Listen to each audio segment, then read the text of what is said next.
कसे स्टार्ट केलं?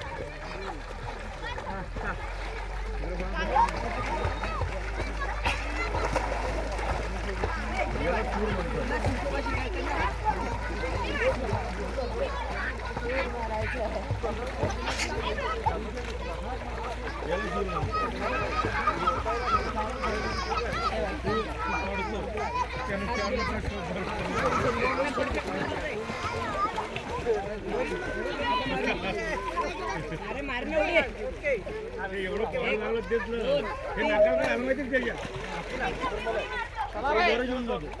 ए तू हात कसे मारतो आत गेल्यावर असे मारतो ना तर पहिले जायचं नंतर मारायचे सुरुवात नाही करायची. ए गमन नाही एवढं घाई नाही करायची घाई करताना त्यामुळे